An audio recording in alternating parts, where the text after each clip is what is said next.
Mariana ട്രെഞ്ചിന്റെ അടിയിലേക്ക് ഒരത്ഭുത യാത്ര. ഇതൊരു സാധാരണ യാത്രയല്ല. ഇതൊരു ടൂറിസ്റ്റ് സ്പോട്ടിലേക്ക് പോകുന്ന യാത്രയുമല്ല. ഇത് ഭൂമിയിലെ ഏറ്റവും ആഴമുള്ള, ഇന്നും മനുഷ്യൻ പൂർണ്ണമായി മനസ്സിലാക്കാത്ത ഒരു ലോകത്തിലേക്കുള്ള യാത്രയാണ്.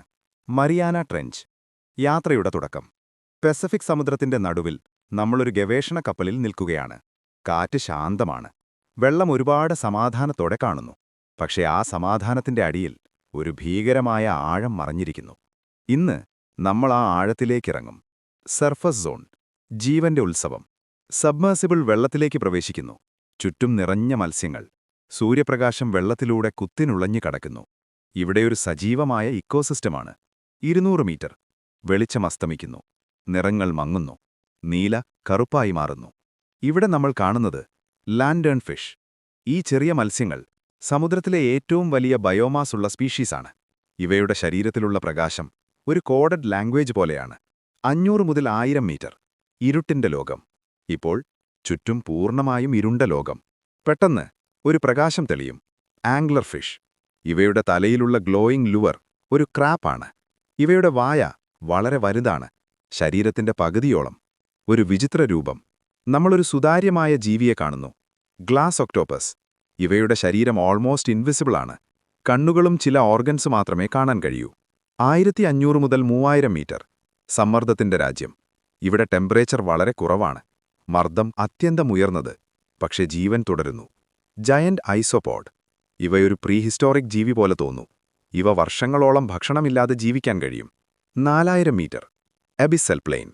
ഇതൊരു അനന്തമായ മരുഭൂമി പോലെയാണ്. വെള്ളത്തിനടിയിലെ ഒരു ശൂന്യപ്രദേശം.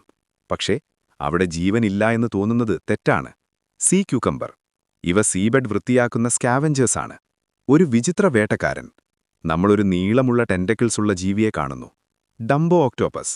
ഇവയുടെ ചെവികൾ പോലെയുള്ള ഫിൻസ് ഉപയോഗിച്ച് ഇവ നീന്തുന്നു. 6000 മീറ്റർ. അതിർത്തിക്കപ്പുറം. ഇതാണ് ഹാഡൽ സോൺ. ഇവിടെ ജീവിക്കുന്നത് ഭൂമിയിലെ ഏറ്റവും ശക്തമായ ജീവികളാണ്. Deepest fish. Mariana snail fish. ഇവയുടെ ശരീരം സോഫ്റ്റ് ജെലാറ്റിനസ് ആണ്. കാരണം ഹാർഡ് ബോൺസ് ഈ മർദ്ദത്തിൽ തകരും. Invisible engineers. ആംഫിപോഡ്. ഇവ ഇക്കോസിസ്റ്റം സസ്റ്റെയിൻ ചെയ്യുന്നു. ഡെഡ് ഓർഗാനിക് മാറ്റർ റീസൈക്കിൾ ചെയ്യുന്നു. മൈക്രോബിയൽ ലോകം. ഇവിടെ ജീവിക്കുന്നത് എക്സ്ട്രീമോഫൈൽ ബാക്ടീരിയ. ഇവ കെമിക്കൽ എനർജി ഉപയോഗിച്ച് ജീവിക്കുന്നു. സൂര്യപ്രകാശമില്ലെങ്കിലും ജീവൻ തുടരുന്നു. മനുഷ്യന്റെ അടയാളം. ശാസ്ത്രജ്ഞർ കണ്ടെത്തിയത് മൈക്രോപ്ലാസ്റ്റിക്സ്. ഇവ ഇവിടെ പോലുമെത്തി. ഏറ്റവും ആഴത്തിലുള്ള സ്ഥലത്തിലും മനുഷ്യന്റെ സ്വാധീനം. 11000 മീറ്റർ. അവസാന ലക്ഷ്യം. Challenger deep. ഇവിടെ നിശബ്ദത മാത്രം. പൂർണ്ണമായ ഇരുട്ട്. അവസാന അനുഭവം. നമ്മൾ സബ്മേഴ്സിബിളിലിരുന്നു. പുറത്തു നോക്കുന്നു. ഒന്നും കാണുന്നില്ല. പക്ഷേ ഇതൊരു ശൂന്യതയല്ല. ഇതൊരു മറഞ്ഞ ലോകമാണ്. തിരിച്ചു യാത്ര. നമ്മൾ വീണ്ടും മേലോട്ടുയരുന്നു. ഈ യാത്ര നമ്മളെ ഒരു സത്യം പഠിപ്പിക്കുന്നു. ഭൂമിയിലെ ഏറ്റവും വലിയ രഹസ്യങ്ങൾ നമ്മുടെ കാലടിയിൽ തന്നെയുണ്ട്. നമ്മൾ ബഹിരാകാശത്തെക്കുറിച്ച് സ്വപ്നം കാണുന്നു.